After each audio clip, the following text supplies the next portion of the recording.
Hello, Maddie here. Thank you for coming back for another week, another book here on my channel. For those of you that don't know, I have recently rebranded to Once Upon a Storm because while I love fairy tales, I specifically love happily ever afters. We have the Maddie guaranteed, which means your couple will at the end will be both alive and together. Crazy things might happen before then, but that's what's going to happen. Also, emotionally safe reads is one of my big things because I've got lots of feelings.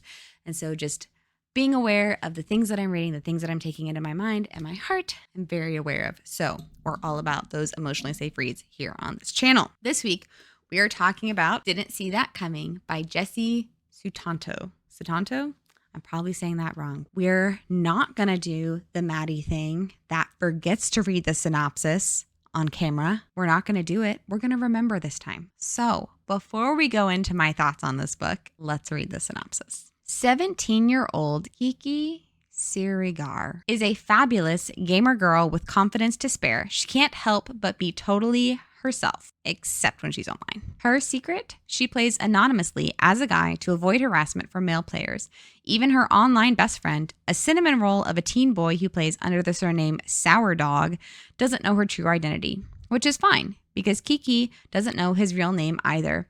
And it's not like they're ever going to cross paths IRL until she transfers to an elite private school for her senior year and discovers that Sour Dog goes there too. Who is he? How will he react when he finds out Kiki's secret? And what happens when Kiki realizes she's falling for her online BFF?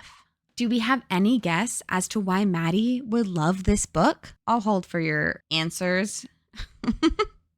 I like, it's always awkward when editing because I say, please hold. But then it's like, okay, do I actually leave like a blank space for y'all to like start typing? So here is my Goodreads review for Didn't See That Coming. I was worried this is going to be too hard on the crush the patriarchy narrative, but it did it so well, showing real issues, but including parents, friends, schools, and the narrative. On top of that, Liam and Kiki are adorable. I'm a sucker for anonymity, but gamer anonymity? Say no more. Need I say more? No, but I'm going to. What is Maddie's favorite trope? Anonymity. Say it all together. Anonymity. I don't know what it is about it, but I love it so much. On top of that, my main like kind of spiral off of anonymity is gamer anonymity. So like, they meet online in an online game and they don't know who they are. And then usually one person figures out and then the other person finds out, usually by accident. By them telling them. It depends. So this book is just the things that I love. The kind of not hard things to get over, but just things to be aware of because the thing is, I am 32 years old. I am not a child nor a teenager. High school romances can be a little hard to read because when you're a teenager, you think you know everything. You think every heartbreak is the biggest heartbreak. You think like all the biggest issues are so insurmountable and like you can't get past them and like it's going to be terrible forever. And so I have a little bit of trouble sometimes like being super empathetic with high school romances and like high school dramas, high school anythings, because I'm like, it's going to be fine. Trust me, as someone who has lived it, has seen lots of people go through it. My husband, my siblings, my friends, we all made it through high school. We all made it through our teenage years and we're doing great. I sometimes they catastrophize and I'm like, it's going to be fine. I promise. In the books I recommend to you, it will always be okay. If it ever isn't, I will give you a nice little asterisk at the beginning, like I did with my Sarah Dessen books or the bad Sarah Dessen books video that I did. I have a little trouble empathizing because you're like, it's going to be fine. This book is so cute. It's so good. While I am a woman living in the world and I have thoughts on that, I'm also not super into the like, all men must be crushed under our heel and like all men suck and things like that. Because like, yeah, there's lots of not good people, male and female, but like my husband's great. My brothers are great. My dad's great. My father-in-law's great. My brother-in-law is great. There are lots of great men in the world. And so I don't like when we generalize saying, well, all issues are attributed to this one general characteristic of people that sometimes can do things we don't like. I don't like that. And some gamer books can be like that because while I have never experienced this, because I've only really played one online game and I always played it with my husband and I never got involved with the chats literally ever because the chat confuses me. I'm not going to lie most of the time. It just overwhelms me. So I just don't pay attention to it. I never experienced any harassment online. I am in no way saying it doesn't exist because I'm sure it does. There wouldn't be so many books about it if it didn't exist. I'm fairly certain I already have, and if I haven't, I will. The book Twelfth Knight, which is a modern retelling of Shakespeare's Twelfth Knight. It's like a nice little play on words, but that has the same trope, the right word, of a female gamer role playing as a male gamer because she's experienced a lot of harassment online. I would say like of the books that I've read, they usually do it pretty well of being like, this is a thing that I've experienced, but like not all gamers are bad and things like that. So that's why I said that in my comment, because that can be frustrating to be like, there's lots of great male gamers. I'm not saying there are not also lots of bad male gamers, but like there's lots of really good ones. And like, let's not attribute a bad thing to like, let's not overgeneralize. I'm not a fan of that. This book does a very good job of like towing the line of just being like, yes, there are bad experiences, but there's also really good experiences. And like, there's things you can do to like block out the haters and make it a safe space and make it a good space and make it a place where you can enjoy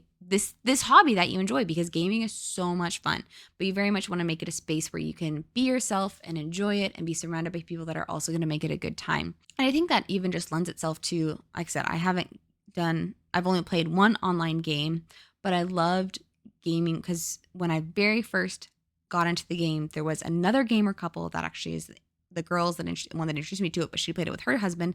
So I got Evan to play it. So they actually would game and all four of us would game together. And that was so much fun. And a lot of the times Evan will play games and he'll get with groups that he plays with like over and over and over again. And because once you find a group you like gaming with, then that can just be like a lot of fun to be experiencing this thing that you love doing, like this game, but also doing it with people that you like, your friends, could be really beautiful and a lot of fun, and just like is the wonderful thing, because sharing your hobbies with people that you love it's a lot of fun, and you get a lot of enjoyment out of it.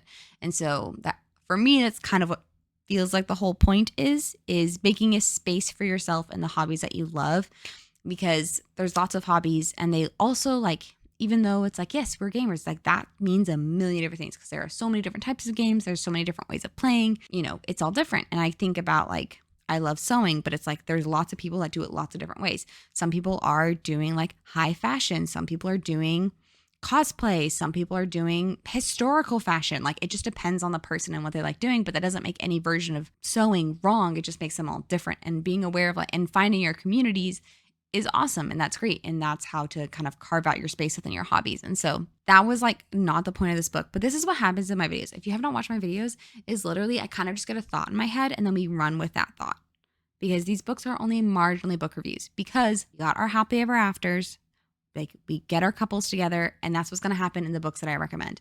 So like, if you're looking for happily ever after books, go to my channel. You will find loads of videos that's what happens. So I often go off on tangents because my books that I recommend are super predictable. They're super predictable in the very best way possible. Like, obviously you don't know exactly what's going to happen. There's always conflicts in books and things like that.